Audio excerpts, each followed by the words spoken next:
Assalamualaikum warahmatullahi wabarakatuh. Perkenalkan, nama saya Muhammad Zaini dari kelompok 3. Saya berkesempatan membahas tentang kemerdekaan beragama dan kepercayaan di Indonesia. Makna bahwa setiap manusia memiliki kebebasan secara hakiki dalam memilih agama sesuai dengan keyakinannya. Tidak boleh dipaksa oleh siapapun. Ciri khas kepribadian bangsa Indonesia adalah dianutnya kepercayaan terhadap Tuhan Yang Maha Esa sebagai yang tercantum dalam pembukaan UUD RI 1945 serta beberapa pasal UUD RI 1945.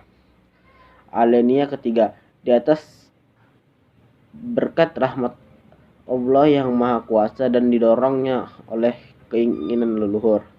Alinea keempat, susunan negara Republik Indonesia yang berkedaulatan rakyat dengan berdasarkan ketuhanan Yang Maha Esa. Assalamualaikum warahmatullahi wabarakatuh. Di sini saya selaku pemateri kedua yang akan melanjutkan pelajaran yang telah dijelaskan oleh pemateri pertama yang tadi. Selain alinea ketiga dan keempat, terdapat juga pasal-pasal yang menjadi landasan bahwa Negara Kesatuan Republik Indonesia berdasar atas ketuhanan Yang Maha Esa.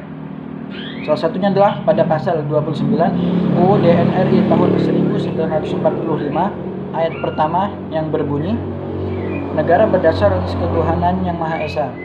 Dan pasal 29 ayat 2 yang berbunyi, negara menjamin kemerdekaan tiap-tiap penduduk untuk memeluk agamanya masing-masing dan untuk beribadat menurut agamanya dan kepercayaannya itu.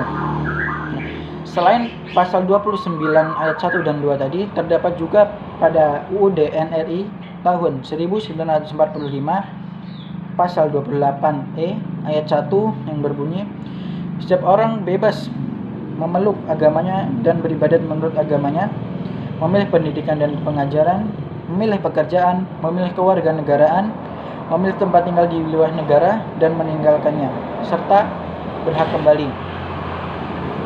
Mungkin ini saja materi yang dapat saya sampaikan, kurang lebihnya saya mohon maaf. Yang insya Allah akan dilanjutkan pemateri selanjutnya. Syukran. Wassalamualaikum warahmatullahi wabarakatuh. Membangun kerukunan umat beragama. Toleransi kerukunan umat beragama telah diajarkan dalam nilai-nilai Pancasila. Indonesia mengenal tri kerukunan beragama atau trilogi kerukunan umat beragama. Makna dari trilogi kerukunan beragama adalah 3 prinsip dasar aturan beragama di Indonesia sebagai landasan toleransi. 3 prinsip itu ialah: 1. Kerukunan intern umat beragama. 2. Kerukunan antar umat beragama. Dan 3. Kerukunan antar umat dan pemerintah. Assalamualaikum warahmatullahi wabarakatuh. Saya Muhammad Ma'ruf dari kelompok 3. Saya berkesempatan untuk menjelaskan tentang membangun kerukunan umat beragama.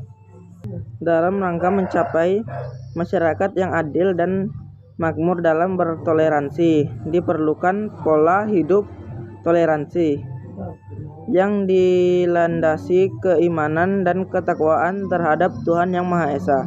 Pola hidup yang sebaiknya diterapkan adalah seluruh warga saling menghormati agama lain. 2. Seluruh warga menjalankan ibadah sesuai dengan agama masing-masing. 3. Seluruh warga meningkatkan kerukunan hidup antara umat seagama.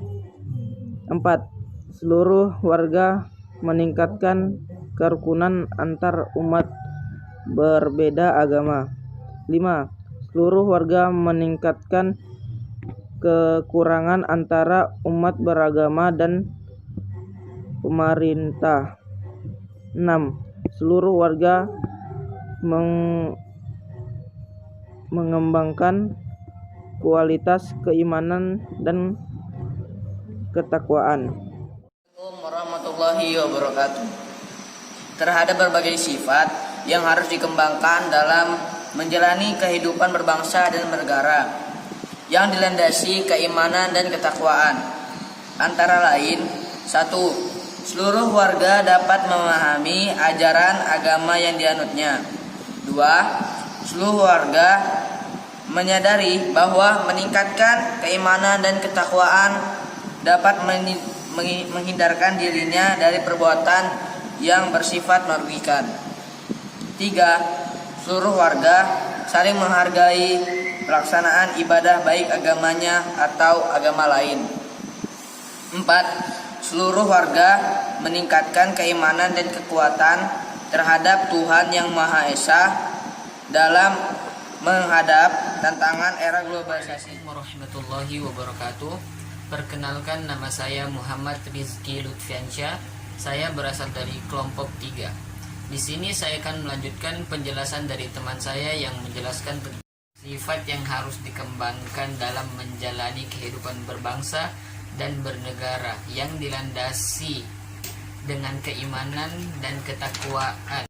Kemudian saya akan menjelaskan tentang sifat yang harus dihindarkan dalam menjalani kehidupan berbangsa dan bernegara yang dilandasi keimanan dan ketakwaan. Pertama yaitu mencampur adukan ajaran agama lain. Maksudnya, kita tidak boleh mencampur adukan agama satu dengan agama yang lainnya. Poin yang kedua yaitu memiliki sifat fanatik yang berlebihan. Poin yang ketiga, memiliki sifat tidak peduli. Maksudnya, sebagai manusia kita harus memiliki sifat yang saling peduli satu sama lain, karena kita hidup berdampingan satu sama lain. Dan poin yang terakhir yaitu memaksa seseorang untuk mengikuti agama yang kita anut. Sekian dari kelompok kami, kurang dan lebihnya mohon dimaafkan.